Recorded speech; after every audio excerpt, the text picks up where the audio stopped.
Everyone grab a seat. I'm Murray Hurps. I'm the Director of Entrepreneurship for UTS. Raise your hand if you're a UTS student. Woo! Okay, raise your hand if you're a UTS staff member. Is there anything you don't do at UTS?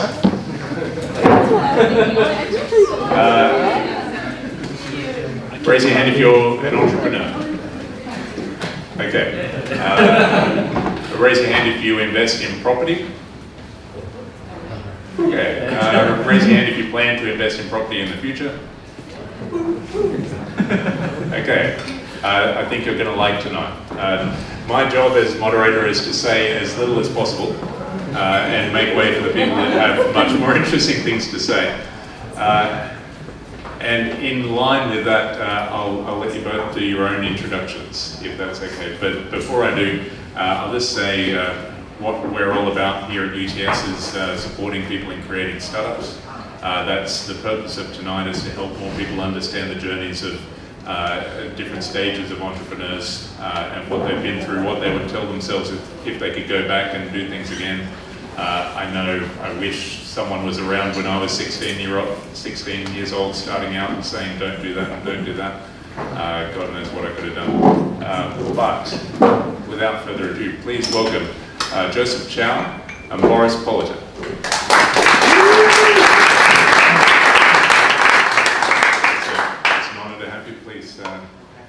Tell us a bit about yourself. I'll kick it off. Just a bit of housekeeping before we start. We've got a little poll link up there. It's basically a way for you guys to ask your questions as things progress. And towards the end of the meeting, we're going to be selecting a few of those as well as incorporating them during the actual fireside. So if you want to ask a question, just jump on that link and jump on and type something out. So thank you for coming. Hi, my name's Boris. I'm one of the founders of Buzzbox. We're creating remarkable marketing software, and the way that we're doing it is that we're taking offline marketing and online marketing and all the services incorporated with it and bringing it to one place. So businesses can create really awesome marketing journeys through this one platform. That's what we're doing at Buzzbox. And our mission is to create a standard for marketing, which currently doesn't exist because most marketers actually live in very siloed worlds. That's what we are. That's what we're all about. I'm Joseph Chou, founder and CEO of Ironfish. We're one of the largest property investment platforms in Australia, mainly helping Australian families to use Australian property as a vehicle to build long-term wealth over and above their superannuation. And we're also in the process of embracing technology. Since we were founded about 12 years ago, except for the year when the GFC hit, and a couple of years ago when the major lending policy changed, we've been growing compound about 30 to 40% for the last 12 years. So we're still treating ourselves as a startup company, and we've also grown a lot of entrepreneurs. On the side, I've been a very big fan of investing in startup companies and encouraging young entrepreneurs to find new ways to help the world become a better place. So I'm very glad to be here. Fantastic, it's an honor to have you here. Thank you very much for joining us. That's the kind of elevator pitch for what you do, but if you had to drill a bit deeper and say, what is it actually about? What is Ironfish's unique attribute that makes it able to do what it is, what it does? What is that? It all started with my own journey. I came here as a migrant in 1991 with $4,000. My first job was delivering pizzas for $7 an hour. I worked hard for 7 years as a typical migrant and bought my first home, paid it off, and then bought a better one, paid that off, and got stuck in life. And then I attended a property seminar when I was 36, had my first child. I was a hard-working professional, trying to raise a family and also to build a business. And then I discovered the power of property investment, understanding that most of us cannot rely on our hands to build wealth. We can earn a living, we have to spend the money anyway. As a result of gaining that knowledge, and then also learning that, like any successful things in life, you've got to have a team around you. So I actually had a dedicated team of property professionals around me. So as a result of that, I built a very large property portfolio in a short space of time. All over Australia, and that action and also the continued action helped me become financially free over a relatively short period of time, using property as a vehicle Then I asked myself the question, why isn't everyone else doing it? Then I discovered most people do not know how it works. They're not aware. They don't have the team around them. Everybody's so busy with their hands, and they don't understand how money works. So I decided to shut down my business at the time to get into property and just start spreading the words all over Australia, starting with the Chinese community, then Korean, Indian, and all the other community, then the main community, trying to educate most people that it is not possible to become financially free purely with your own hands, just by purely working hard. Very few people can do it through trading shares or building very successful businesses, but properties work, but it takes time and a lot of dedication and the right team around you. So we founded Ironfish to actually not only educate people, but also bring the services to people, bring the best team possible. That's why we have attracted a lot of very, very successful, like-minded people. We're all passionate about property, passionate about servicing people. So even though we work in the property industry, we started as a service, investment service company. Now we're in the process of building the ecosystem, starting from development, mortgage, insurance, and property management. And we just ultimately want to become the company that can genuinely help 100,000 Australian families to become self-funded retirees without having to rely on the government.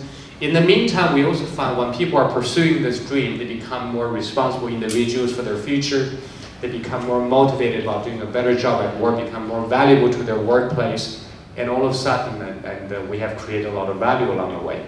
And then in the meantime, we also created a business. For those of you who are in business, the only way for you to grow the business is by growing your people. So from day one, the DNA of Ironfish was sharing. So we wanted to share the success and give talented people unlimited room to grow. So we have nurtured a lot of very successful investors and also million-dollar income earners within our business, which is very pleasing to know. I love that. I also like the first question here, so I'm going to go off script and jump to that. There's a lot of enthusiasm for different ways of coming up with business ideas. How did that idea actually click in your mind? I'm always the kind of person beginning with the end in mind. I always think about the end result, what I want to achieve with this idea. And then once I have this, the end game in mind, and then I all of a sudden come to a plan. Everything has to start with a plan. A vision is only a vision unless you actually put a plan together. For example, my vision could be building the tallest residential building in Sydney. But unless I put that actual plan together, it's never going to get anywhere. So immediately after you have this vision, you got to start somewhere. That means to put an actual plan. Then you know what team members you need, what resources you need, and then all about execution once you have all those things in place. Yeah. To that point as well, I also think that a lot of people actually get stuck on the idea of needing a good idea. You don't necessarily need a great idea to start a business. A lot of the times, even really poor action will actually lead you a lot further ahead than really good thinking, especially for a startup. So for me personally, Buzzbox wasn't always about having awesome marketing software. We actually started off as a business hamper business. We actually sold business gifts. That right there is one of our business gifts. So that's how we started our journey. We provided one very specific service, and we went out to the market and we spoke to people. And after speaking to hundreds of marketing managers and hundreds and even thousands of business owners, they taught us what it is that they wanted. And then we formulated a plan around that. Because I think a lot of the times people are too afraid to take action. Like who here likes the idea of being wealthy? Just put your hands up. Who here likes the idea of being wealthy? Who here likes the idea of being able to control their own time with their own business? Who? Everybody. Everyone has the same ideas. What I want to say is that whatever idea you have, don't wait until it's perfect. Just do the bare minimum. Something. Sell a gift box. That's where it started for us. I like that. I feel like people try and come up with a perfect process for starting a startup, and it's very academic and very kind of investigative. But the core reason people actually start a company is they're passionate about a particular problem.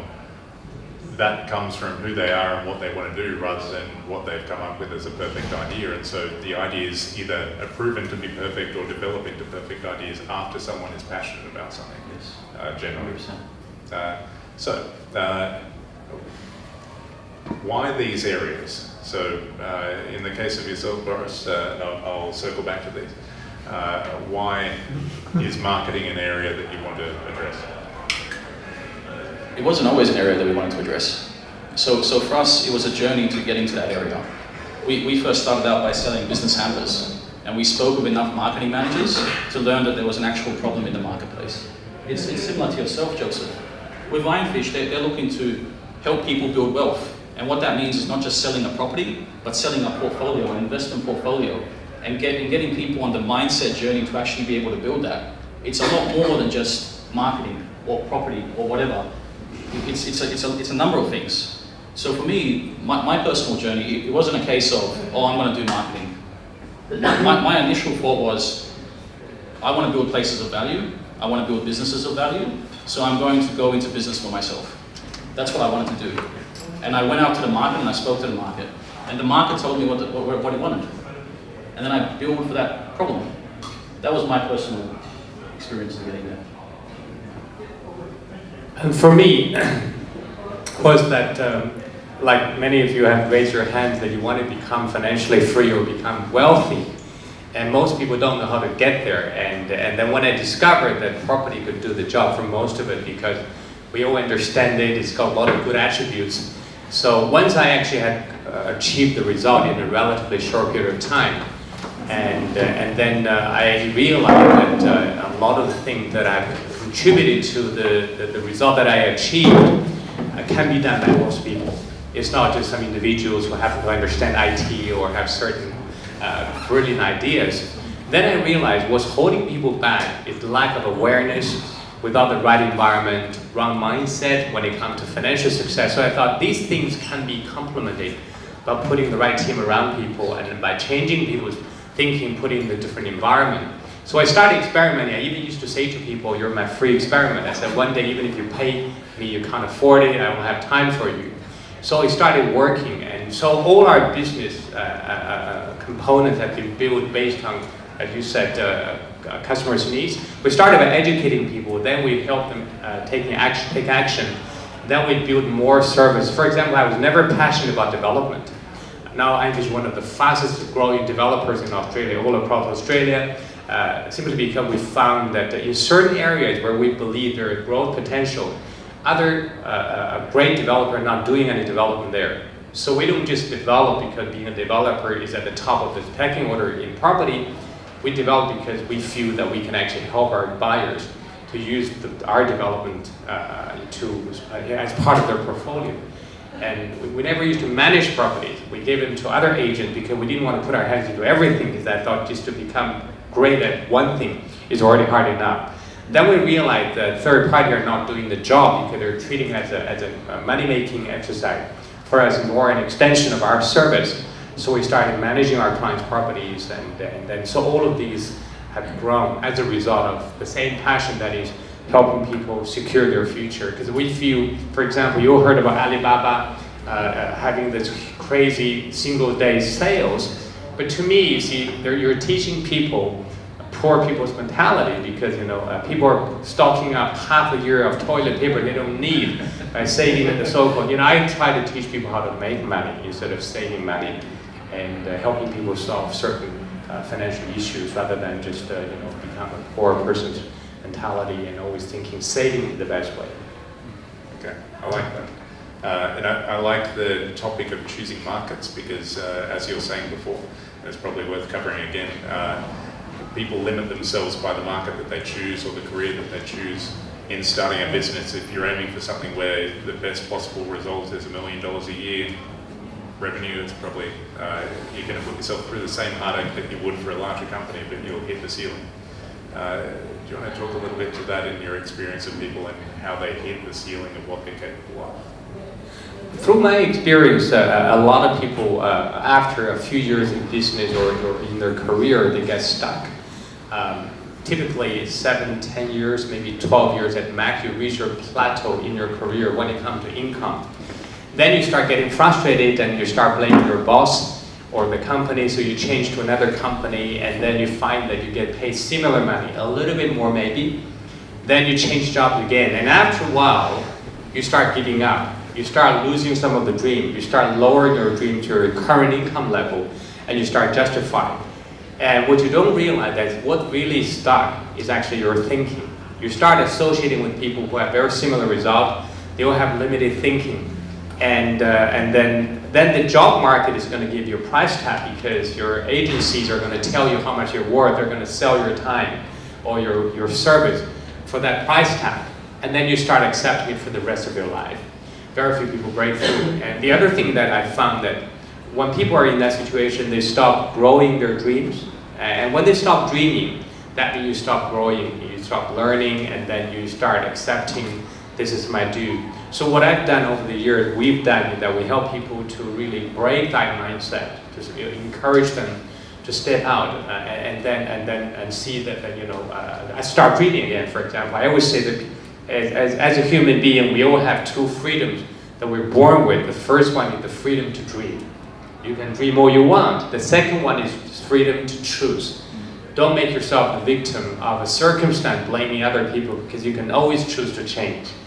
And then, sure enough, when people start changing their mindset, instead of just trying to change their jobs, and then they become more valuable to the marketplace, all of a sudden they get paid a lot more, and then they become happier, and then all of a sudden they found the key to higher level of success.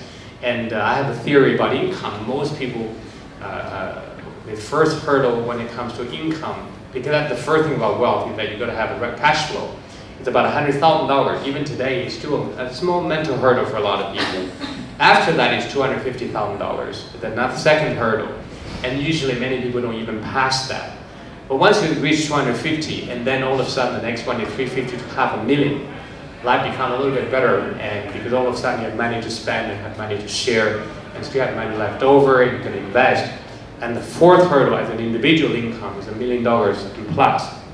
Because once you make $1 million, usually as an individual, you already know how to work with people, you know how to sell your ideas, and you know how to add value to people, not just be a maintainer, you can be a value adder, and then the sky's the limit.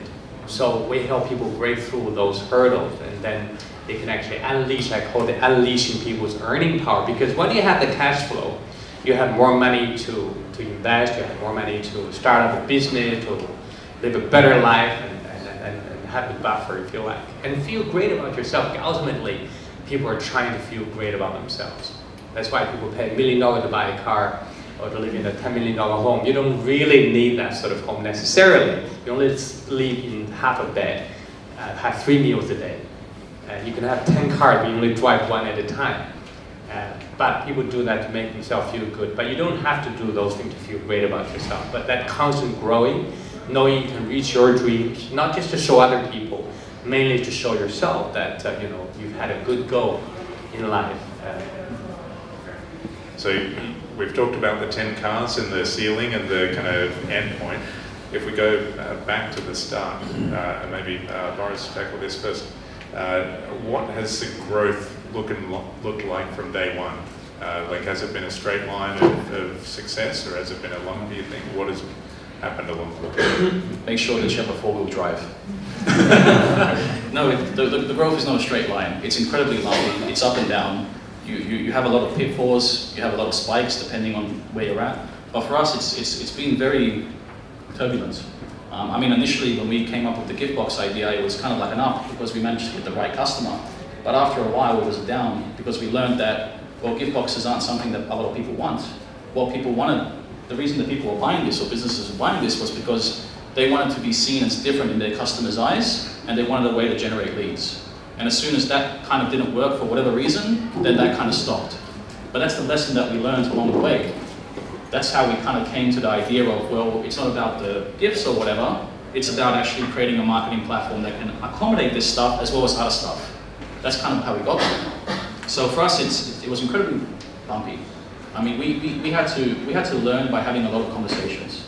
We had to learn by doing a lot of stuff for free, because you have to build something for someone to see the value in it and to give you their trust. Because especially as a startup, as someone who doesn't necessarily have a big brand name, these people, they don't own anything to you. You're coming there to solve their problem. And you have to put your first foot forward. You can't expect them to open the door for you, you've got to kind of go to the door first. That's how it was for me. Okay, fantastic. How about yourself?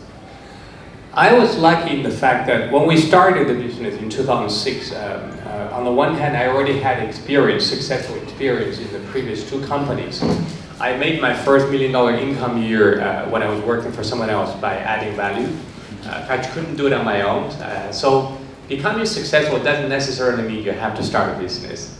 If you can become a very valuable member to any organization, and then you'll be paid a lot of money because you have to help them to grow their revenue, save cost, and improving efficiency, system processes, morale. So timing is very important. Chinese philosophy about business is having the right timing, right people, right place. Those 3 things together, you have the best chance to succeed. So I got into property initially by working for someone else. Someone was already a $1 million income earner, successful entrepreneur. So when you rub shoulder with a millionaire on a daily basis, you get affected. You can't pull your associate with, and also with the right industry. And then when I started the business with 2 other partners, and we had a very good run after 4 years working together. We grew the business to $500 million in sales turnover.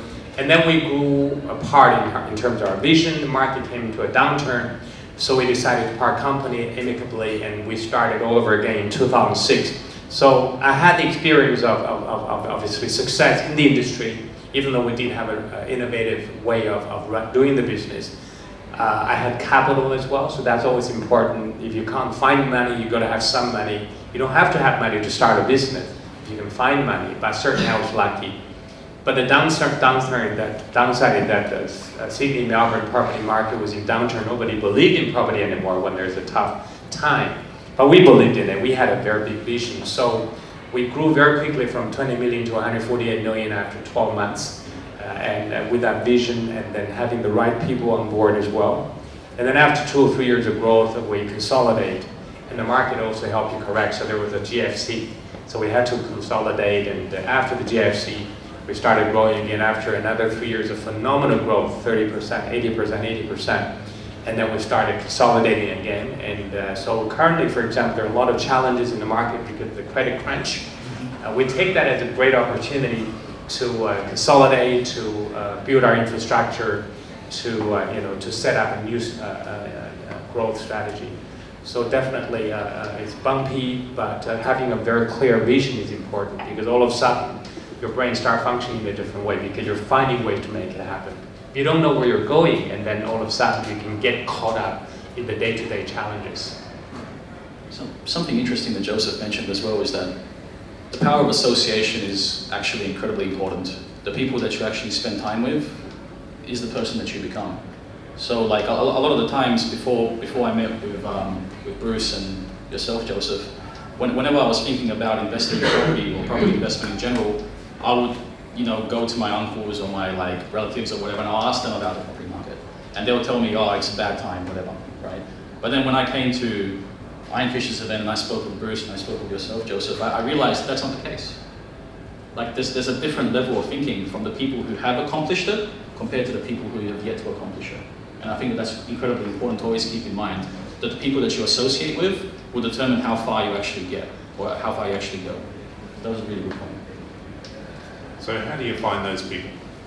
Like if you're starting out as a student at UTS, what would you recommend to try and expose yourself to people that will be those people? By coming to an event like this, you can approach people. You can approach people who you think will have something that you can learn from. You'd love to get closer to them. Now, one thing I like to remind everybody: sometimes when you talk to these people, and they may not necessarily give you time immediately, and then many people get disheartened and then just give up. Don't give up easily, because to my knowledge, because I associate with a lot of very successful entrepreneurs or business people, they're all willing to give some free time to some aspiring entrepreneurs or people who are aspiring for more success. But these people are very busy, so you got to keep asking. I'll give you an example, Murray. I started a company while we were building Ironfish. I started a company in China. I always had a dream to start a business in China in education. And you have to be smart about it. Having left China for many years, it would be very difficult for me to really acclimatize myself with the local scenario. And I like Australia, you don't have to know anyone, you just do something great and then you can succeed. In China, you have to know the ministers and governors. So I thought, how can I do it? So the best way to do it, a friend of mine from university, he built one of the largest successful education groups in China, listed in New York. He became a billionaire along the way. I thought and he became a household name in China. I thought I have to leverage off his credibility, his experience, and also his household name, so it saved me a lot of marketing costs. So when I first approached him, everybody told me it was impossible. He already had a public listed company. He was already very wealthy. He doesn't have time for others. So I said to everybody, I can get him involved. First of all, what we were trying to do, it's great. It's got a higher purpose. We're trying to help Chinese universities, graduates, preparing themselves to get jobs. It's very difficult at the moment. They're not really getting properly employed because a lot of them just looking for courses to help them to pass exam to get certificate. They're not really employment ready. So we could make a difference. Second thing I said, I will keep asking. Because I said, Michael, I know that if I keep asking, one day he's going to say, yeah, I'll never give up. So sure enough, I helped him get involved, and now his company is investing in the business as well. And so the same thing with you. If you meet someone, you can actually talk to that person. That person may not be the ultimate person that can help you, but that person can lead you to another person. One other quick story. I was sitting down with an 18-year-old in our office in North Sydney. This gentleman was a client of Ironfish, and then he's only 18 years old. He said, I might dream at an 18-year-old one day to build it up well with a B in the front. And all my friends laughed at me. He said, when I listened to you during the Q&A, you were talking to me, I felt that you were encouraging people like myself. And I said to him, of course, I said, you're only 18. Theoretically speaking, you have plenty of time to make $1 billion, okay? How you get there is a different thing, but technically speaking, you can. And nowadays it takes even quicker time. But then I said, just because you were willing to believe someone else and not always holding on to what you know, limited knowledge. Now you're sitting in front of me, I encourage you, I tell you, you can do it. Then I can also lead you to other people, because then he told me, when I'm 30, I'm going to retire. I said, let me assure you, I said, I know quite a number of 30-year-olds who will have hundreds of millions of dollars wealth already in their 30s. But they're not retired. They're working harder than ever before, but they love what they do. They are not working for a living. They're working because they love it.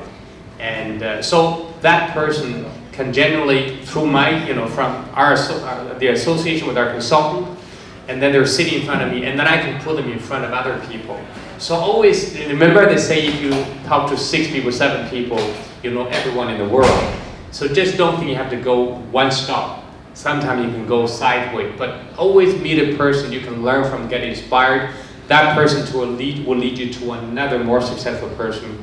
That person will lead you to another more successful person, but you always have to ask. Sometimes you may have to ask a few times. Excellent. I'll go to an audience question to change things up.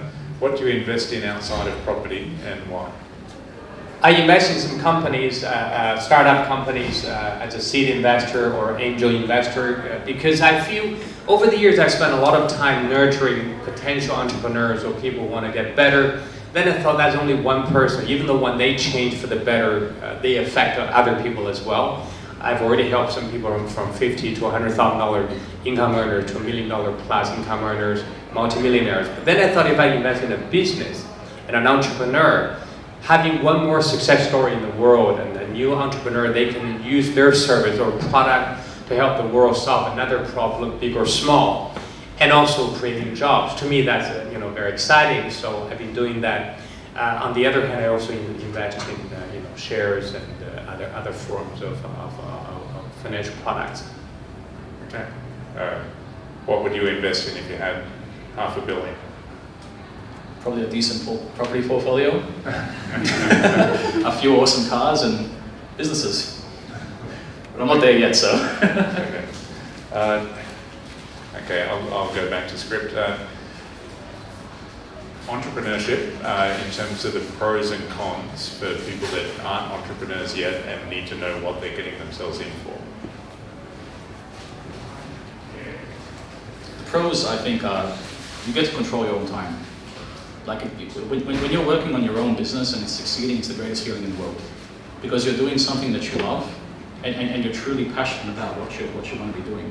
But the cons are that it can be a really dark and lonely place, especially when it's not working. You tend to feel alone sometimes. You kind of sit back and you ask yourself, why am I so stupid? Why can't I figure out this problem? And you kind of get stuck in your own head, and it's a really bad place to be. And I've been there a couple of times as well, and I'm sure that some people here have been there as well. I think the key thing to kind of going through that journey is always having perspective of where you're at. If you're in a really bad place, then think about that really good place that you were at once upon a time, and realize that it's all just part of the journey. But to me, those are the two biggest pros and cons. The pro is the fact that you can go out there and you can do what you want to do, but the con is that you're going to have some bad times, really, really bad times. It's just natural. Pro, certainly, I'm a person who loves the possibilities in life. So when you're an entrepreneur, you're creating something out of an idea or out of a product or service. You can add your own innovation, your own personal touch to it, and with the possibility of creating some amazing value to everyone involved. So to me, that's always very exciting. I think that's why I always started companies. The other thing that obviously when you're successful, you get to enjoy the journey, not only the financial rewards, but also the recognition, the feeling great, and also for me, every time we open a new branch and a new company, you're literally creating an opportunity for another like-minded entrepreneur, and also creating jobs. I was very inspired in the early years by Marriott, JW Marriott, and when they say every time we open a new Marriott hotel in a new city, we're actually bring the Marriott 5-star service to the new community. We're creating jobs for the local people, and to me, every time Ironfish opens a new branch, we're creating the same value, the Ironfish service. And that's why in 2006, when the market was very down, I saw in my mind, one day we're going to have 200 offices all across the globe. That means we were going to create 200 lots of opportunity for like-minded people. So all of these are amazing, and then obviously from a practical point of view, when you're successful, my wife doesn't have to work for a living, and putting your children to grade schools, having money to share with your parents, buying your brothers and sisters a car for your birthday or for their retirement, and helping people when they need it the most. So there's a lot of things you can do. The downside is, as part of it, Boris mentioned, you got to be willing to take some risks. Especially when you're young, actually, I don't even view that risk that horrible, because you think about it, when you're young, unless you do something that risks your life, you don't want to do that. All you're going to lose is really just time, some money, and some love and effort. To me, you got plenty of those. So that's why for younger people, if you do have the entrepreneurial warmth in you, make sure you bring that out. At least give it a go. I like the idea of having a go. And the other thing, when you become more successful, you're going to lose some old friends because they don't want to see you see you grow that much. And then you make sure you make new friends. When you make new friends, you have new ideas. So that's part of that as well. And also putting a bit pressure on your family commitment. So that's why it's important to have a supportive partner who understand why you're doing it. Even in the early days, I try to educate my children because I had to do a lot of traveling. When you want to grow a business interstate and internationally, you can't just stay in one city anymore. You have to be used to traveling. So when my kids were younger, and I had to told them all the time why I'm traveling. I don't want them to feel that they're being deprived of having a father. So I said to them, Dad is going to another city to help other uncles, aunties, and brothers and sisters. So they feel that when you're traveling, it's a good thing. You're helping other people. And just like my wife, when another colleague of mine was going to relocate to China, we got his family together with us. My wife was telling his wife that even though Joseph travels a lot, but our children are not missing their father in their life, because I call them twice a day. When I'm home, I'm genuinely spending time. I don't answer calls, and I don't look at my phone. I'm with them, and I'm one of the very few entrepreneurs. There's another pro that one of the very few fathers at all the important occasions of my children's life. When they're on stage for the first time, having their first Boris Carnival, many of the other fathers are having to work, and I was there cheering them. So that's another great thing. You have the sense of freedom. And I love Australia because if you don't break the law, the police doesn't come to you, you're so free, my goodness, when you're an entrepreneur. You can do all you want. Okay, that leads to my next question. For those Sorry, in China, everybody wants to control you to such an extent, even today. But in Australia, it's totally different. Tell me more. So, how does the Australian business environment compare to the Chinese business environment for those that might not appreciate it? I have to admit, even though we do have 5 offices in 5 cities in China, and I got another company in Beijing, I don't know if the Chinese wait that much. But one thing for sure, in China, there's a lot of bureaucracy. You have to know the local taxation department, registration department, and public security. So literally, you still have to rely, even though it's a lot better than before, you still have to rely a lot on contacts. That's why when I go to China, as I said, all these entrepreneurs are proudly telling me, I know these governors, I know these ministers. I said to them very happily, I said, I know nobody in Australia, but I still can build a business. And on the other hand, in China, you have to spend money and time with people you don't like, because they have to have dinner all the time just to do business. In Australia, we would say the difference that you only have dinner with people after the deal is done, and you have to like them, otherwise that's it. In China, you have to have dinner with them, sometimes many dinners, even though you don't know them, you don't like them, but you have to do it. That's the way business is done, even to a large extent today. It's a lot better than before, I have to say. So, I like that. And I like that allows kind of partnerships like the one between the 2 of your companies to happen. That Ironfish can look at an opportunity on its merits and make a deal because there's money to be made rather than because of someone's quandary or networks or whatever. Yeah, to us, because in Australia, a very good thing that you have to, we actually look at values first. We'll never do business with companies, developers, or other partners. We don't, our values don't align. That means we care about our customers. That's number one. We care about the people rather than just money. And we don't care how good their project is or how good the deal is.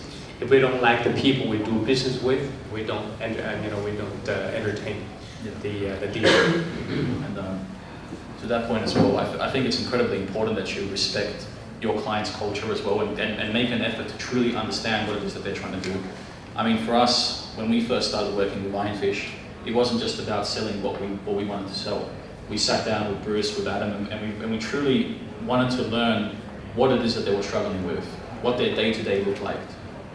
We weren't even trying to push our agenda. We were trying to learn what's the culture of this place, what do they want for their clients, what sort of experience do they want for their staff and everyone else involved with that brand. That's kind of how we approached it. I like that. The kind of, if you want money, ask for advice. If you want advice, ask for money. Sorry, passion piece. But for me, I see it a lot with startups. They have an idea, and then they go around and they try and hard sell everyone about that idea. But put yourself in your buyer's shoes. They've got 1 million people coming out there and pitching them on something. But how many people actually sit down with them and truly understand what's going on in their world? Not many. I'll throw to a few more audience questions. If you think back to the first sale that Ironfish made, can you remember what that was? It was actually to a friend of mine, because at the time market was pretty tough, so I rolled up my sleeve. I made the first sale. As an entrepreneur, you've got to be willing to get your hands dirty when you need to. For example, prior to that, for the few years, I didn't have to sell anything myself. I had the team, I had partners, but when times were tough, if you need to, so the saying, you have to do whatever it takes. So I made the sale, and I also didn't take the money. I didn't get paid commission. I was willing to, I think 2 things that helped me. I was willing to treat everything as part of the business. Even when I started with a couple of other branches, at the time my partners in Sydney, they actually had questions about that. They said, gee, we're not really getting this thing going as well because the market is so tough. So I was willing to say to them, look, I saw the opportunity and we need to go because we can't wait for Sydney. I'm willing to put my own money to get the company started. If it fails, it's my failure. That means my own loss. But if it's successful, it's going to be part of the group. And that was easier for people to. So you have to know how to sell and you be willing. And I also, at the time when I started, what helped me is that being a property investor, I had built up a lot of property wealth. So having that backup, I knew that on the off chance, if something doesn't happen quickly, I can always go back to take equity out of my home and my properties. I even joked with my initial colleagues and partners. I said, Ironfish would never go broke. They said, how come you're so confident? I said, 3 reasons why companies fail for startups. The first one, you don't know what you're doing, you can't make it happen. So you don't have the capability. I said, I already done it twice. So I already built a $500 million a year company. I can do it again. Secondly, people give up too soon. It's run out of ideas, run out of steam, so without finding solutions to the current stalemate, they just give up. So I say I'm the kind of person, I never give up on anything that I set out to do. So that's the second reason. Third one, people run out of money. They can't find enough money, they run out of cash, they have to shut down. I said I have all these assets, I'm willing to put everything all in. All my assets I'm willing to put in to get the business going on. That's how confident I was. Speaking of having money, the next question is, where should young people start when it comes to investing? I genuinely believe, first of all, you got to save money, have some money saved, don't spend too quickly, and then in the meantime, focus on earning more money. Many young people now thinking about how can I become more valuable so I get paid twice as much, 3 times as much in a shorter space of time. But in the meantime, it's my personal belief, based on my experience and the experience of many of my clients, that in Australia, the foundation of your wealth building should be property. Australian residential property for the few reasons. Number one, you can actually leverage a bank's money, other people's time and effort, and knowledge. You don't have to know everything. As a startup company, a lot of time you have to do yourselves. But with property, you can leverage of others. That's how I did it. I bought 7 properties in 1998 with the help of a team. I wouldn't have done it on my own. I had no time. I was running a small business, working 7 days. The other thing is that we have 100 years of track record in Australian residential property to show a growth pattern. And because of that track record, banks are more willing to lend money. The government is more relaxed with their taxation and everything else. And on top of that, and you can, because of leverage, you only put in 20%, banks lend you 80%. That means every time the property doubles in value, you grow 5 times. And that is power. That's how you actually expedite your wealth building in the early stage. But once you have already a few $1 million worth of property, a couple of million net, then you can leverage on other form of investment, and you can afford to lose as well if you have to, because you already got the base. I treat a property investment portfolio as a mini public company. Do you know why a lot of companies go public? Apart from some company want to cash out, owners want to retire. A lot of time, companies go public because they're legally allowed to raise money when they need more capital. That's when you have a public listed company. For a private company, very difficult. But with property investment, as long as you have the earning capacity, banks are willing to lend you money. You can always raise your capacity in terms of your facility. When the property grows, you raise the facility. So at any given time, as an entrepreneur, imagine you have a few $1 million to put your hands in if you have to. Without having to sell the property, that means you see like a golden goose, keep laying golden eggs for you. Just don't kill it, don't sell the property. Just keep going into take. And a lot of people do that. I actually use the property gain to invest in shares, invest in startup, and then when I earn money in shares, I buy more properties to become a cycle. I think at a baseline level as well. I mean, I'm not an investor yet. I will be one day. But I think a lot of people don't see as investing in knowledge as a form of investment. To me, I think that right now, if you want to build a property portfolio, then go out there and learn everything there is to know about property, especially if you have the time. If you're not running a business and you're busy or whatever, if you have the time, go out there and increase your financial literacy, increase your knowledge of property, go to seminars, go to events, figure this stuff out, because knowledge is actually going to increase your market value. And you have to increase your market value up to a certain point so you can get enough of the capital to actually start investing. So that to me would be the absolute starting point for someone who's young and trying to get into the investment game. You got to invest here. That one I do support in terms of gaining the knowledge. Investing in yourself always the number one investment apart from in assets. In my early years, I'd never been to business school. I majored in English literature, so I had to really learn a lot of things. I didn't want to do an MBA or something, wasting 2 more years. So I thought I'll read books. So I read more than 300 autobiographies. I read a lot of business books, everything I could put my hands on. I listened to over 1,000 tapes at the time. At the time, there was no CDs or cassette tapes. And learning from everyone, all of a sudden turning a lot of that knowledge into part of your own, and you can apply in your daily business. This one came up. Should you invest in your startup idea or a property first? I think we're going to be opposed. No, I think if you're compelled to start a business now, you can't help it, go for it. Because you're going to make so much money, you're confident, and you can invest in property.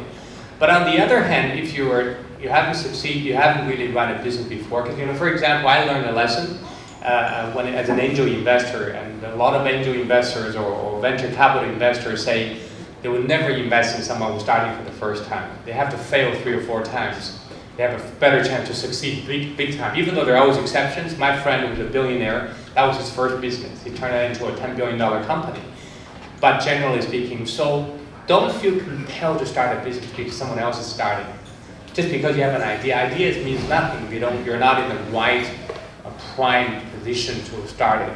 Having access to capital, or at least having the selling capability. For example, a lot of entrepreneurs don't have the selling capability. You've got to sell your ideas. You've got to be able to convince other people about your product, about your idea, about your vision. But if you have some money, as you know, when you put money in business, there's a very good chance you'll never see it again. I've done it a few times. I've failed recently, even in my startup. I lost a few $1 million. Okay, and it can happen, but it doesn't hurt me because I got all the other good stuff. I got Ironfish going and my assets. So I always say to people, every year you're earning money, unless you're a kind of person who can turn your business into a massive successful business, then it doesn't matter anymore because that's the best investment in your own business. If not, you only have a kind of a pseudo good idea and you're not sure you can make it successful, you have some money, always keep some of the money you have earned already.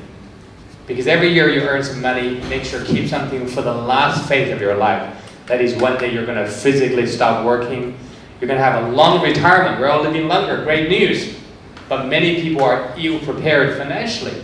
And you've got to take some money out and turn them into investment, and you risk money. For example, the money that I risk, even though I'm willing to put all in, but I'm only taking a portion of my total assets into venture capital investment, into startup, and then if I lose some money, it doesn't make any difference.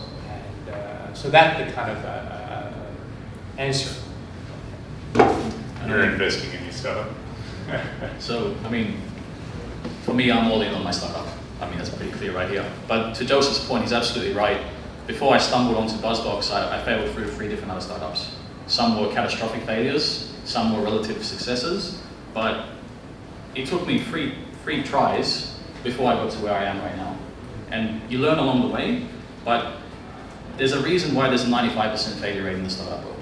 Because there's some lessons that you only learn by actually going there and doing it. No matter how many books you read or whatever the case may be, you're going to learn that lesson some way.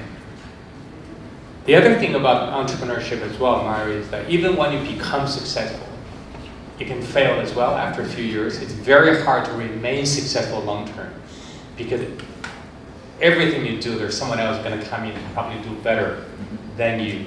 And then you have to improve, you have to adapt to a changed environment. That's why Jeff Bezos recently made a comment when they started doing third-party software service, because no one was taking them serious.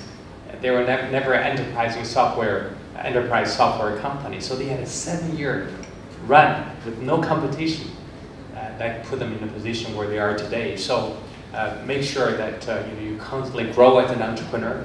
Always make friends that can help you grow as an entrepreneur. Have a mentor as well, that's very important. So many entrepreneurs start a business without a mentor. We all understand if you want to do something well, you need a teacher. We know that about learning to play the piano, to play tennis. We even at the university, we got a tutor, professor, but only when it comes to success. When it comes to financial success or businesses or careers, we kind of just plod along. Every day you work with people who are very similar like you. They have a slightly better result. Those people will help you grow. You've got to have a mentor and find a way. In the early days, I was told to find someone who's a millionaire and make sure you invite them for dinner. Got to have thick skin. And when you invite them for dinner, you pay for dinner, they feel obligated to share a couple of secrets. That will help you change your life. Because sometimes you read books. For example, Jamie Dimon, the current CEO of JP Morgan, he made a famous saying. He said, I spend 60% of my time learning. I said, that can't be true. This guy's so busy. And he said, every person I meet during the conversation, that person may be an expert in that particular field. That 20 minutes conversation saved you reading 10 books, figure out for a year. So you've got to be smart about learning. Everyday people you meet, you can pick something from them and make sure you put them into use in whatever you're doing, trying to become better. Okay, I like that. I might swap to some of this raised hands for questions to bring this to a close. If there's any burning questions, just raise a hand. You spoke about the 5%. You obviously failed a couple of times and now you're succeeding, which is really cool. Yeah. What are some of the key indicators that you're seeing as a difference of your past failures that you went, I'm not going to do that again, this is the more successful way? Has there been any kind of highlights? It's having clarity around your value proposition. That was the biggest kind of indicator that we were on the right path. Because when we kind of had that key message in our head as to what we were all about, and we went out to the market and we basically preached that message, when we saw that it was resonating with our target audience, that's when we knew that we were on the right path. Right now, we're kind of at that path. Right now, we're making some more tweaks to make it scalable, but that was the moment. So whatever message you have in your head, the way that you kind of communicate to your market, once people start resonating with that and are willing to actually put some form of commitment forward, that's when you know that you're on the right path. And then it's all about tweaking and iterating and learning and making sure that you keep in touch with the people that you want to be servicing, because you have to get their feedback. You have to build for them, right? Like, just because you've got it and it feels right doesn't mean you have to stop. You know what I mean? You've got to keep going. Yeah, cool. Yeah. But it was when he clicked with the value messaging, that's when it kind of clicked for us. Yeah. Awesome, thanks. This is, I'll jump to you next. This is a problem in startups, I think, that it's virtually impossible to know who's going to be successful on day one. It's like a horse race, like when they're still in the stalls, it's anyone's guess really how they're going to perform. If you want to bet on horses 5 seconds before they finish, it's a lot easier. And like 506 startups came through Fishburners. Every single one I thought was going to be amazing wasn't. Every one I thought usually was the worst of the startups we saw ended up doing the best. It's incredibly hard to pick. You're successful if you make money. So make money. But that then makes the investment choice harder. I think the response to that logically is minimize your exposure. Don't put yourself into debt. Don't put your career on hold massively. Have a red hot go while you can before you've got kids, a mortgage, everything else, career. While you're here is a wonderful time to try it and see how you do, and then either know it's the right thing or it's the right way of working or something else, or I don't want to touch this again and go back to what you're planning to do. Joseph, I love the fact that you quoted see the end in mind. And this is a mantra that I actually have next to my workspace next door. Next door, we've got some amazing startups. I was wondering, would you consider perhaps maybe listening to a couple of pitches from next door if we bought you dinner? I think when the right opportunity comes along, I'm always willing to look. I haven't really spent a lot of time and energy thinking about those. So most of my friends who are doing venture capital investments, they already made that the major success. For example, the IPO of their company, or they're stepping down from CEO job, working as a chairman. And those people are having the time and putting thinking. For me, it's not just giving money, because I also want to mentor them. So having that time commitment. At the moment for me, because I still have a huge aspiration for Ironfish, and that's why I'm still devoting most of my time to growing Ironfish into the business that we believe is going to become in the next 5 years. And, but you know, everything's possible if someone is persistent enough, of course. And I think particularly if you have ideas of how Ironfish can perform better in collaboration with a particular startup, as they are with Boris. Both of you guys have been really genuine. I really feel like coming, like listening to your stories. I just wondered, Joseph, how you felt like hearing about Buzzbox's pivot. I'm sure you kind of know the whole journey, but from where you're sitting and hearing Buzzbox, sort of how they changed and how they developed and grow under you and with you and as a partnership with you as an organization, how that made you feel? I always like to see entrepreneurs succeed because I know how challenging it is to be an entrepreneur and to start a business. I take my hat off to them having the courage, the tenacity to have a goal and then to find a way to make it work. So that's why, obviously, Buzzbox has been working with mainly our Burwood office stage in the early stage, and I'm more than willing to sit down with the team and to look at how everything can potentially be part of our Ironfish future.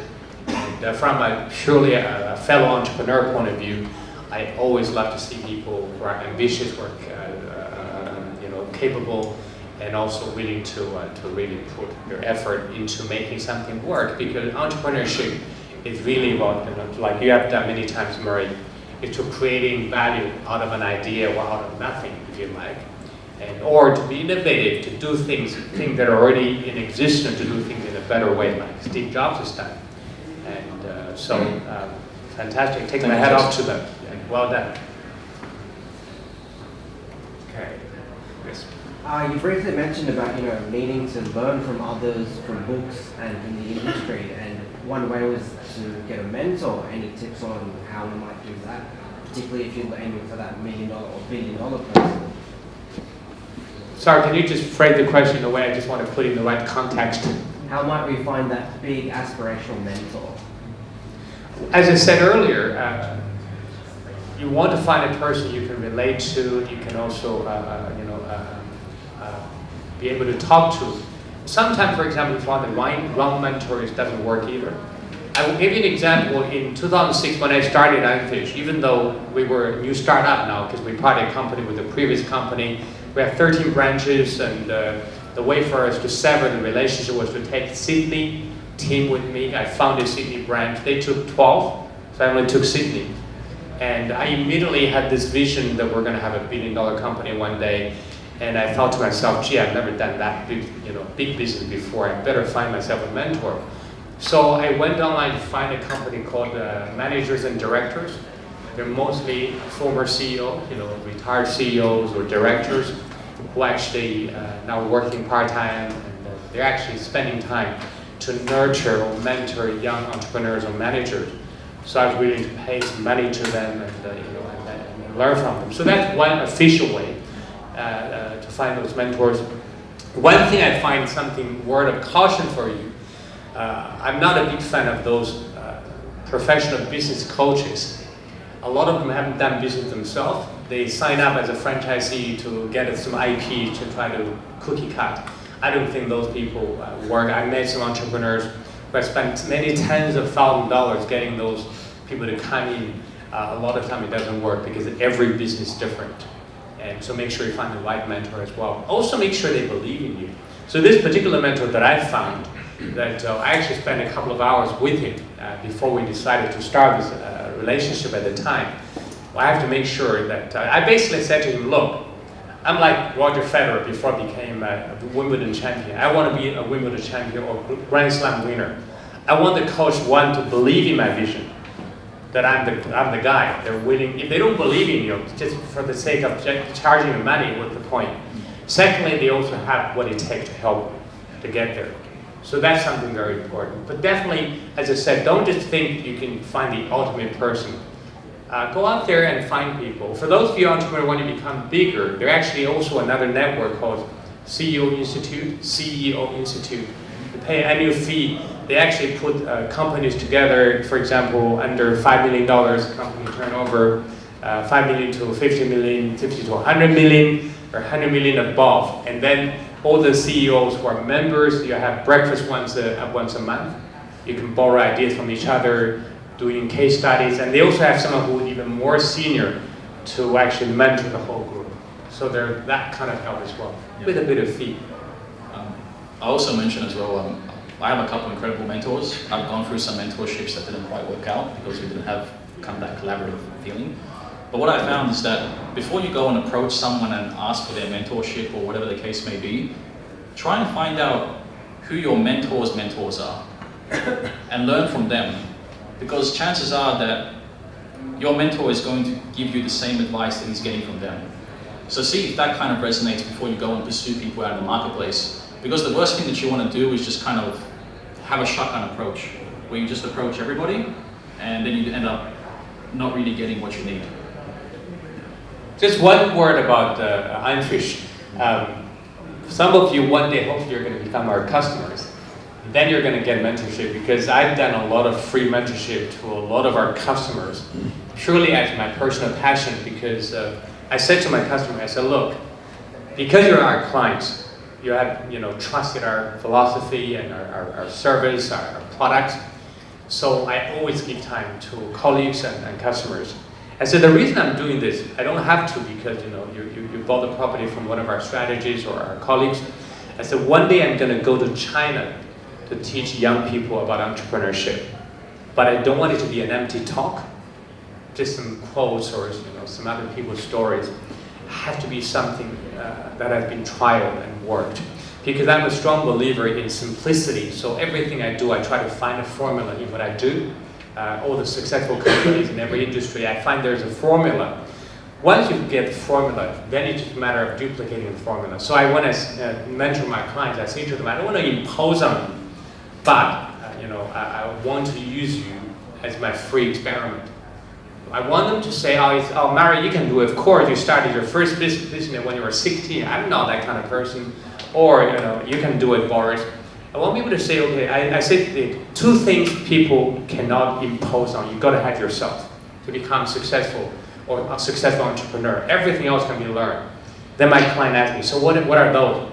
The first one, you've got to have the desire and the determination to succeed bigger. Everybody can have some level of success, but to succeed bigger, got to have the desire and determination. The second is you've got to be willing to change and learn and work harder than before. Because when you're going from one level to another, in that transition period of time, you have to work harder. It's not matter just working smart. And if you have those two things, everything else can be learned. Just keep that in mind. That is something I've seen consistently along the way. Every single company that's done well out of the companies I've seen has been working on weekends, kind of putting in the extra hours. It's a cliche, but it's so true. Maybe you would be working hard too if you're being successful, but either way. Question off the back. Yeah, so my question is for both Joseph and Boris. My name is Elena. You mentioned that if you want to do something well, you must have a teacher, right? And how do you initiate mentorship when you find someone? So for what part of the question? How can you initiate mentorship when you find someone? For me to initiate that? Yeah, how? Oh, Like, okay. what do you recommend? To me, you have to find out ways to bring value to your mentor. So the last thing you want to do is approach someone and just ask for mentorship. You have to kind of look into their world, understand what their business is, what they're trying to achieve, and then try and bring some form of value. It could be something small, it could be something big. But you have to be a benefit to them. That's how you initiate mentorship. Because if you just approach them and ask for mentorship, think about how many people are approaching them and asking the same thing. A lot. And there's only so much amount of time that they can allocate to people, and they do want to help. A lot of them actually do want to mentor people, but they want to make sure that they're mentoring the right people. So you have to show them that you're the right person. You have to be thinking outside the box and asking yourself, how can I bring value to this person? And then just go and do it. And don't expect anything in return, just do it. And that's how you eventually get a solid set of mentors. Two quick points. One is that I met a young man who's now a business coach. He's done very well. What he did when he first started, he used to be a gymnast, and then he got injured, so he became, entrepreneur. He thought, how can I become successful? For me to trial and fail and then become successful would waste a lot of time. So he started approaching people he had a lot of respect for. He heard about, he read about somewhere. He somehow found a way to email them or to call them. And then he would say to them, Murray, you don't know me, I'm a young, aspiring entrepreneur, and I know you're busy. I'd like to buy you a coffee or lunch. I only need 20 minutes of your time. I don't care where you're gonna be. I'd like to be there because I just want to ask you a few questions.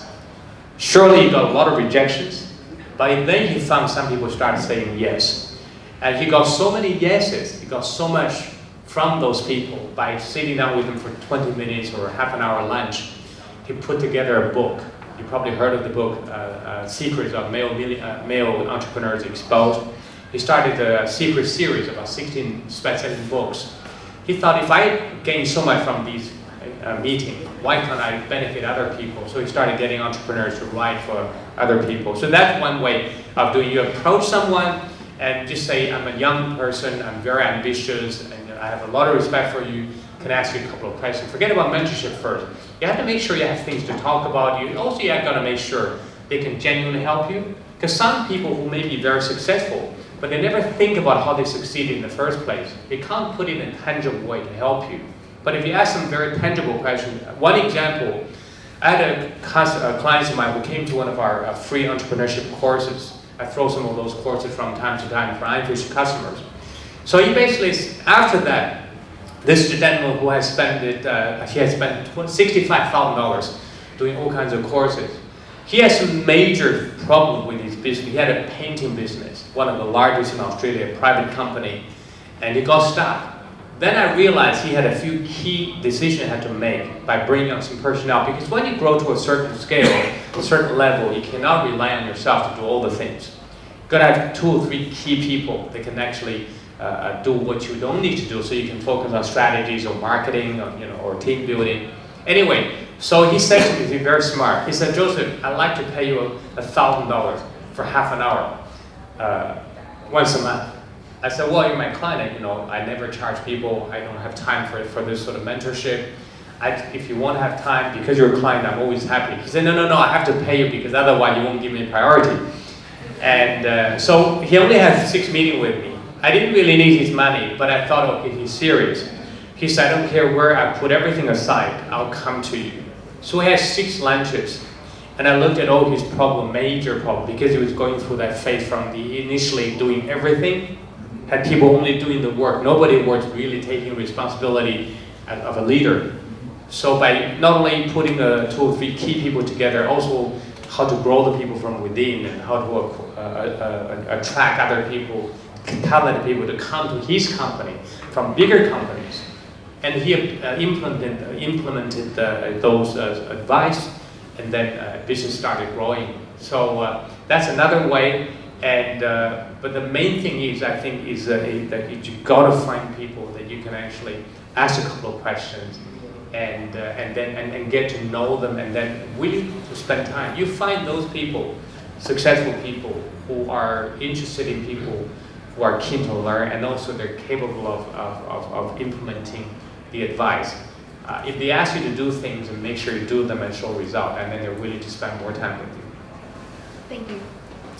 We've had a few questions around mentorship. I'll just add that members of the UTS Startups program get access to regular check-ins where we try and connect you up with whatever you're looking for. So whether it's customers, investors, talent, kind of subject matter experts, that's a lot of our work is just connecting people up. So it'll be up to you to convince them to meet you a second time, but we can certainly help with the first meeting. We'll do 2 more questions, and then we'll do closing thoughts, I think. My question is for both of you guys. I've noticed a difference between the approach that you take to your respective businesses. So Boris, you've spoken a lot about sort of sounding off against the market and figuring out what it needs, and then pivoting your business to fit the need. Whereas Joseph, I know my familiarity with Ironfish tells me that you've recognised that most people's mindset as it relates to investment does not lead to the result that they want. So you have a much more of an educational approach where you're sort of telling the market how it should behave, as an education aspect. So I find those two different approaches quite interesting. Is there a way to balance those two approaches? Is one better than the other, or is it just the sort of the uniqueness of each of your businesses? As I mentioned earlier, how I started the business, how I got into property, because through my own journey of discovery of property wealth, because I had thought about investing, I talked about it for a few years without doing anything. Then when I got the education and then changed my mindset, and then with a team of professional people leveraging off their time and knowledge, I was able to buy a $3 million portfolio within 12 months. Then I reflected on that journey, and then I realized, someone for the first time genuinely helped me understand how it works. Secondly, someone helped me take away the weakness that I had. That means I had no time, no sense of urgency, no motivation, no courage to buy that many properties, even though I was financially capable of. And so I did a discovery of that. Then I try to use that as a business model to help people, because understanding that everybody wants wealth. Because if we talk about innovation, for example, we feel that Ironfish, from the time we started, we have done a little bit of innovation in the traditional industry. Because in most traditional property companies, they just sell real estate, representing the vendor, whether it's a second-hand or developer brand new. And whoever wants to buy it, it's up to them. You presume that they know what they're doing, they have the money. From our point of view, we established the fact that not everybody wants to buy real estate, for example, in the current environment with the credit crunch, but everybody wants to be wealthier. But they just don't know how to get there. They're so busy with everything else, so we've got to bring the awareness and help them develop the idea about themselves and then take action. So that's why we took that approach, knowing that we can help people change. I give you an example, who wished they had bought more property in Sydney in the last 5 years, or had more money to buy? Do you know people have made millions and millions of dollars in the Sydney property market in the last 5-6 years? But that's never reported. They only report bad news, otherwise nobody buys newspapers anymore. We know people who have the qualification to buy multiple properties. They would have made millions of dollars, but they did zero. Why? They were so busy living everyday life. Because wealth is a great idea, it's important, everybody wants to be financially free, but they never pay attention to it. So by bringing that awareness to people and helping them execute more readily and help them protect that journey, to us is the only way for people to make it work. And that's why we chose that. But in the meantime, we're also combining a bit of that with what Boris has been doing, because then we found out people who need their property to be managed better, a better experience. That's why we started management. And then we find that we can develop the properties better, not only be a developer, but our development have the same value as the Ironfish overall value. That means we want to leave some money on the table for our buyers. So we don't just want to optimize our profit. And then again, that's part of our future business as well. So definitely we have grown. So we started with one idea, and our model has, in the last 12 years, have evolved as well. And now, I was telling Mari that we want to become a high-tech property company. We got to embrace AI, we got to embrace virtual reality, we got to embrace, IoT, and all of these, the future blockchain. We're talking to people about blockchain as well. Otherwise, we'll be left behind. Thank you for your question. Sorry, just to answer Andrew's question. So for me, the reason that we bounce off the market so much is because we're trying to find blue waters to sail in. If I were to position Buzzbox as just a marketing automation solution, we'll pretty much be jumping into a red ocean of competition. We'll be just like everyone else. So the reason that we kind of bounce against the market is because we really want to understand what that problem is very specifically. And we want to speak to marketers about that problem. Now, to Joseph's point as well, education is just as important, because I know you, Andrew, that there's three types of marketers. Marketers who are focused more on traditional marketing, like print and merchandise, TV ads and stuff like that. And then you've got new age marketers which really care about content marketing, social and whatever else. But for us, it's not about that. For us, it's where do I get the right attention for the right price? That's our view of marketing. So when we built our platform, it was with that message in mind. And how do you build that out? Well, you've got to bring all the relevant services into one place And you need to have the right kinds of analytics to be able to tell businesses what's working and what isn't. So, for a specific example with Ironfish, right now we know that Ironfish is trying to branch into different markets. How are you going to know whether or not the events that you're running for those markets are working or not? You need the right kinds of tools. So we're building that tool.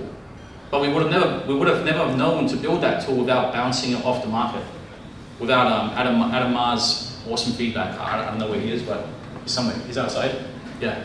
But we kind of bounced off the market to learn what that key problem statement was. And then we have to go back to the market and educate them and say, hey, there's this cool thing, it's called Buzzbox, and it does this, and it's really different, and it targets this particular problem. That was the difference. And same for you, Joseph. With Ironfish, it wasn't just about buying our property. It was about building a property portfolio. And there's a fundamental difference in that, in the way that you think. I hope that answers it. Absolutely, thank you both. Last question. This is just a simple question. Here you have your own portfolio that you have developed right from the start, probably without anything except from your family. Now, do you have any other thing in mind that works on the same principle, but not with the housing properties, but with other things? As ordinary pieces of land. Sorry, I don't quite. I haven't quite got your question. What is the question again? The question is, instead of You mean for a typical investor, instead of building a portfolio? For investment, for anything. You see, at the present moment, maybe a lot of companies. You can even see some of the companies that are all close up here. They have all been given away and turned into audit. So, what have you got in mind? What can we do with the land instead of building property? Yeah. Instead of just using private housing properties. Well, one of the aspirations my wife has, now that our kids are older, going to uni, she wants to buy a big parcel of land in somewhere in New South Wales. She's going to hire a number of vets and to take on all the deserted cats and dogs and to look after them. And because every year CSIRO kills so many dogs and cats because kids are given a birthday or Christmas gifts. Then they don't want them, they have to travel, they're bothered, so they actually send them to the CSIRO. And then if no one else comes to take them away, adopt them and they kill them, using. So my wife, she loves pets. We support women, children, other causes as well. That is one of the things too. Yeah. That is also one of the things that I'm trying to promote. Charity or It could be just properties, it could be just maybe just landed properties or cattle and all that sort of thing that you could turn into something else instead of just growing cattle. Honestly, that's not one area that I'm familiar with. In different cities, we're not only just building property, we're building community as well. And for example, we're about to launch a project. We're the developer in South Australia, Port Adelaide Urban Renew, to build hotels and bars, floating homes, and a lot of communities in that area. And so there are all kinds of things. And we own retails and run very good restaurants. We bring the first 5-star restaurant outside Melbourne City into Box Hill, a Chinese dominant area. I'm not sure whether I got your question, but you can do all kinds of things based on your aspirations, your values, and then your ability to deliver. Thank you very much. The transformational things that they're talking about here actually has stimulated a lot of thinking all over the world at the present moment. This is only the beginning. So that is the reason why I'm asking you this question. Just anything where there's capital growth and you can raise finance against it would apply, but I guess residential is easier. The capital growth can be anything. It could come from the bank, it could come from the private sector, it could come from anybody. Okay, version 2, there you go. Would you like to share some closing thoughts, and then Boris, I'll let you finish up. I think, they say starting a business or succeeding in business is very simple. The 3 things. Find out what they want, go and get it, and give it to them. That's what they say. That's one way of doing business. Steve Jobs thinks that you've got to tell consumers what they need. Otherwise, they say, if Henry Ford hadn't made the decision to give everybody a car, or to have, to invent the car, everybody wanted better horse carriages. So I'm a believer that an average company will find a product or service that can meet the needs. A super successful company can actually create needs, but the better human lives, make human life better. And I'm a believer of that second category. Just like what Ironfish has done, we created a need because we realized many people don't know that they're going to face a very hard retirement. Not enough super, no other savings. They don't know what to do. Governments can't afford. And for example, even at the moment, all this talk of getting rid of negative gearing, because some people have property they're saving on tax. What they're not talking about is that hundreds of thousands of people are not going to rely on the pension plan to fund their own retirement. They're taking the pressure off, which is a good thing for society because the government won't have enough money to fund an aged population. So we're helping people to help themselves. And then on top of that, obviously encouraging that entrepreneurship along the way. Yeah. For me, it's a bit shorter, but don't fall in love with the idea of having an idea. Just go and do stuff. You'll eventually stumble onto what you actually want to do. That's it. So yeah, just to wrap up, we've got a survey happening right now around the event. We just want to ask you guys a few questions around how you found it, what you want in oncoming events. And the people who do fill out the survey are going to go into the draw to actually win these free prizes that we have here today. So if you guys could just take out your phones and put in that little link there, and you can fill out a quick survey, and then you'll go into the draw to win these prizes. So let's go. Okay, I like it. It's been an honour to listen to you both tonight. Thank you very much for making the time. Please join me in thanking Joseph and Boris.